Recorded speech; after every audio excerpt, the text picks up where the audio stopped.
Okay, welcome back to Zen Well Therapy, aka my backyard therapy. Okay, so what I want to talk about today is, um, and this happens to, I'm going to assume every human being, all of us, okay? And this is about um, grieving something because there was a loss, all right? So, basically, psychology 101 stuff. This is the stages of grief. Okay. This is my version of it. Um, you can definitely Google or chat GPT stages of grief, and you'll probably get like five to, I don't know, 7 or 8 stages of grief. Um, but from my experience, the the order that I'm going to explain something is not going to be always the case. Okay, whenever we're grieving a loss, um, the order is kind of like it gets thrown out the window.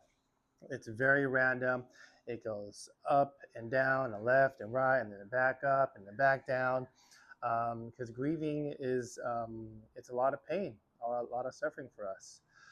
And just to keep in mind, okay, when we grieve, most people might talk about like we lost someone passed away, a loved one, a close friend, someone we that was just very dear to us, and they passed away for whatever reason, an accident, a health issue, um, maybe just old age.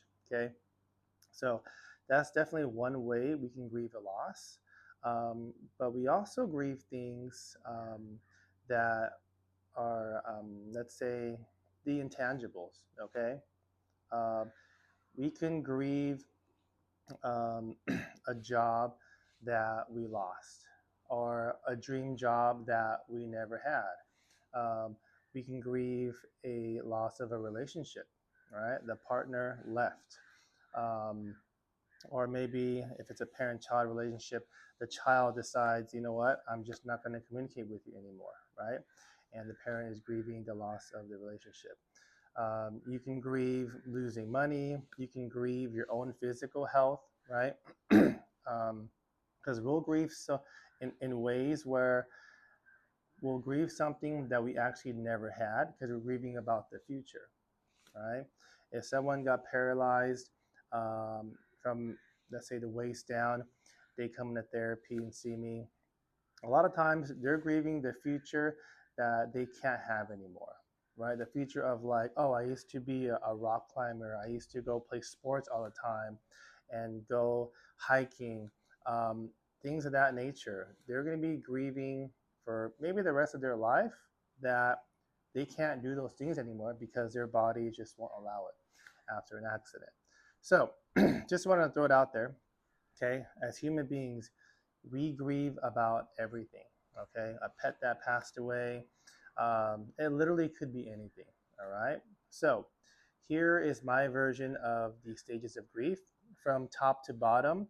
This is how I guess it usually goes, but not all the time.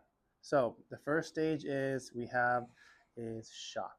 Okay, so whenever we have a loss, we're going to have this experience of shock, right? Like, wow, it's such a surprise. Um, I just, I can't even like figure out how to wrap my mind around it. Okay, that's the shock factor. After that is usually denial, right?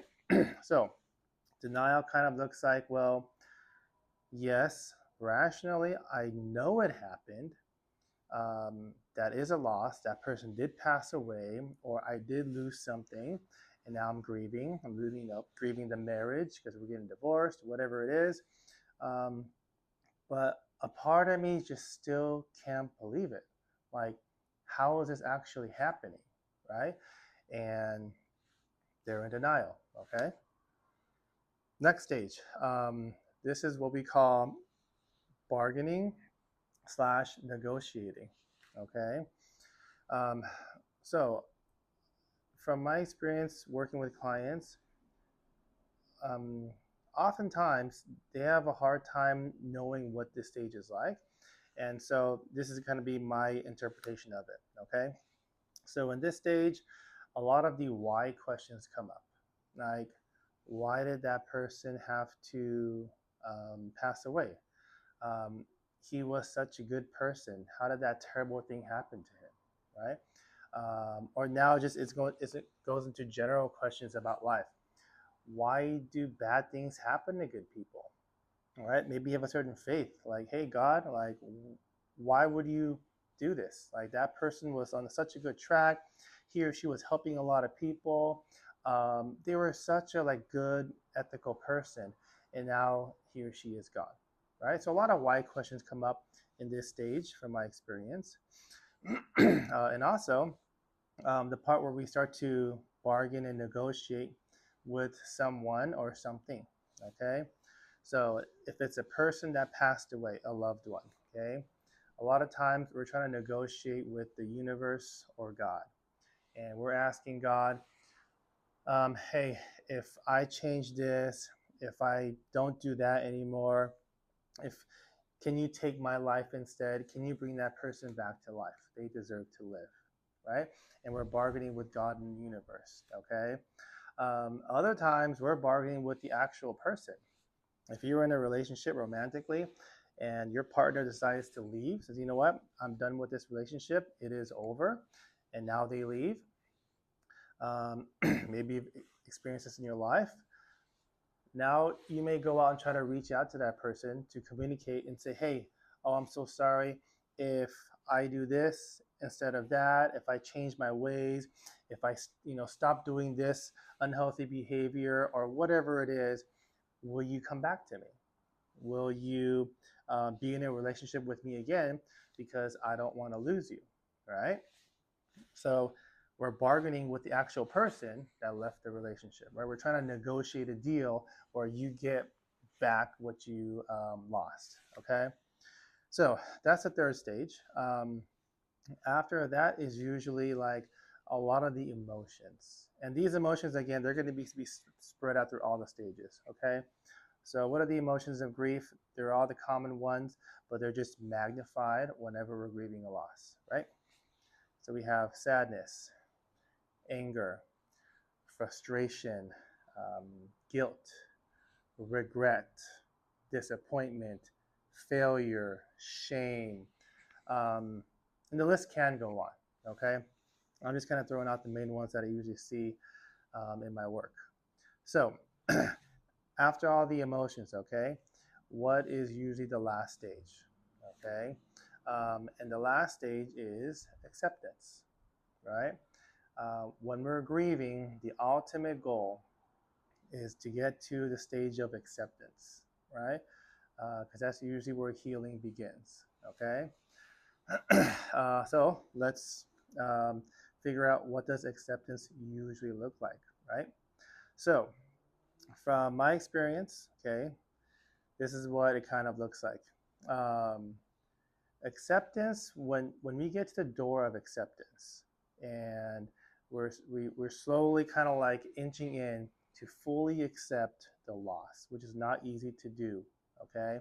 And this is why some people can grieve for 2 weeks, 2 months, 2 years, or 20 years, right? Everyone's different. Every culture is different.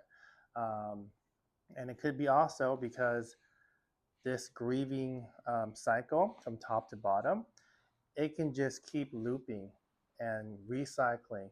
And that person can be grieving over and over and over, and they get stuck in it. And that could be one reason why the grieving process can be so long. Okay. All right. So back to acceptance.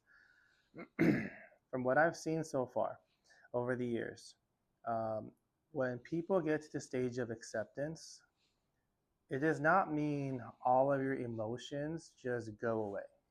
It does not mean you're no longer sad, you're no longer angry, all the guilt is gone, all the regret is gone, all the disappointment, resentment. It doesn't mean that they just vanish and disappear from your life, okay? What it usually looks like is they're still going to be around. All these emotions that we don't like as humans when we're grieving, they're still going to be there.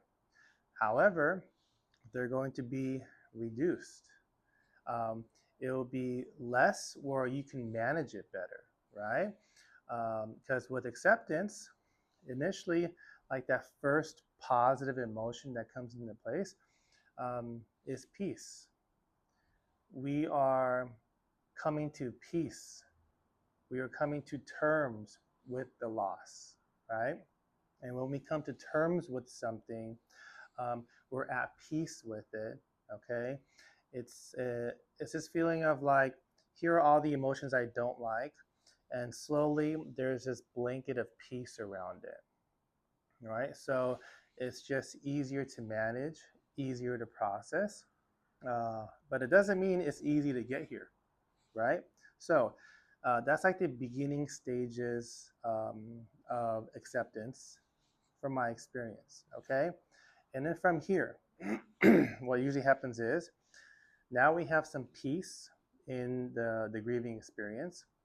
From there, over time, okay, other positive emotions or concepts start coming into play that now helps you heal, right? So that could be compassion, um, self compassion, understanding, um, gratitude, forgiveness, um, things of that nature, right? And so when we start feeling those emotions, because now we're able to process the grieving experience with not just the negative emotions, right?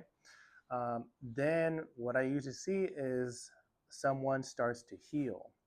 So in the beginning, they're just grieving. They're just grieving, and it keeps happening over and over and over. Okay. And then slowly, when they get to the acceptance stage, they start healing a little bit, right? They heal a little bit, and then they'll go back to grieving. Okay. Over time, they're going to be grieving, and they're going to heal a little bit more. And then more time goes by, they heal more, they grieve less. They heal more, and then they grieve less. And eventually they get fully healed, let's say, or heal enough where they're no longer grieving. And now that chapter in their lives is closed. They find their closure. They're at acceptance. Okay. And the reason why I think I've seen this for many years with clients, and even from myself, okay, is it's hard to find joy while we're grieving, right? Or happiness or excitement. Um, those type of emotions don't usually come around while we're grieving, but we can find peace when we're grieving, right? We can find peace in the suffering and the pain. Um, Probably a lot easier than like joy and happiness in the pain and suffering, okay? And so that might be one of the reasons why peace helps us transition to the acceptance stage. And then now we get those other positive emotions, right? Even humor, okay?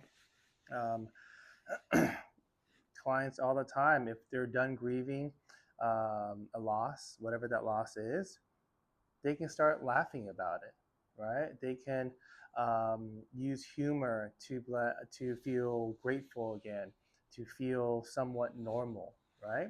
And we do that as humans, okay? Um, so that's my version of the stages of grief, okay? Um, I remember I was working with a male patient a long time ago, and I'm telling this story because to kind of give an example of like the different stages of grief. Um, he broke up with his girlfriend, um, and it's been a long time.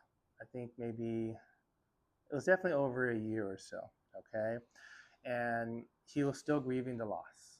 Okay, um, even though when he would check social media or hear about her, I mean, it looks like she was living her life, right? Maybe she had a new boyfriend or whatever it was. So, in his mind, he was still grieving the loss, and looks like she has moved on. Okay, is it for sure? I have no idea because I never talked to the ex-girlfriend. So while we're processing, okay, um, and I'm asking him things like, what do you think is holding you back from fully grieving so you can start healing? And he said, "Oh, I don't know. Maybe it's hope. Like I still have hope that one day, like she'll contact me or reach out to me, and then we get back together, right?" I'm like, "Okay." Then I asked him, "Well, if we're doing the stages of grief here, like we've been doing for last few sessions, what stage do you think hope falls into?" And I think he said something like, "What? Well, I think it's close to like acceptance, right?" And I said, "Well, I'm thinking more it's like in the denial stage, right? If you're still hopeful for something that it looks like it is over, then a part of you is still in denial." And once I mentioned that, his eyes kind of opened up and was like, "Huh, I can't." Like he couldn't believe it himself, right? And and if you think about it, like a lot of times we want hope in our life, right? Who says we just want to walk around hopeless? That wouldn't be a good life. We want hope for things to hopefully work out well for us, to be optimistic, to be um, um, thinking positively about our future, etc. Right? But yet, in this situation, if we're looking through this experience with this client from the grieving lens, okay, it seems that hope um, made him stuck in the denial stage.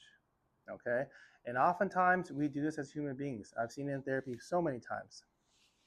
They'll get through shock, denial, bargaining. They get through all the stages of all the emotions, and then now they're right at the doorstep of acceptance, right? Like if this is the door of acceptance, all they have to do is just turn the handle, push the door open, and just walk through it, right? As long as they walk through it, they have started the last stage of grieving of acceptance, okay?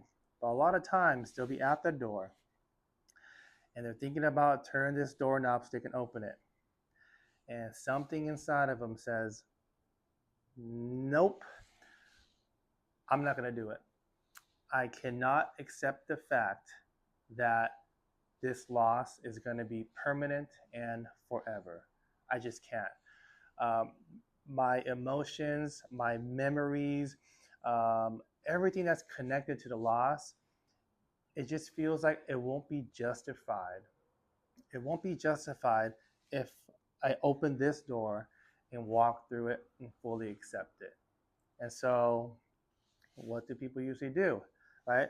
They're going to back away from the door and they're going to jump right back up to the top stages of grief and do this whole cycle all over again. Okay? Um, and that's how, in my opinion, the grieving process can go on for many months and many years, right? And a lot of times it could be um, one of the most common ones is they can't forgive themselves because maybe they know they were at fault, right?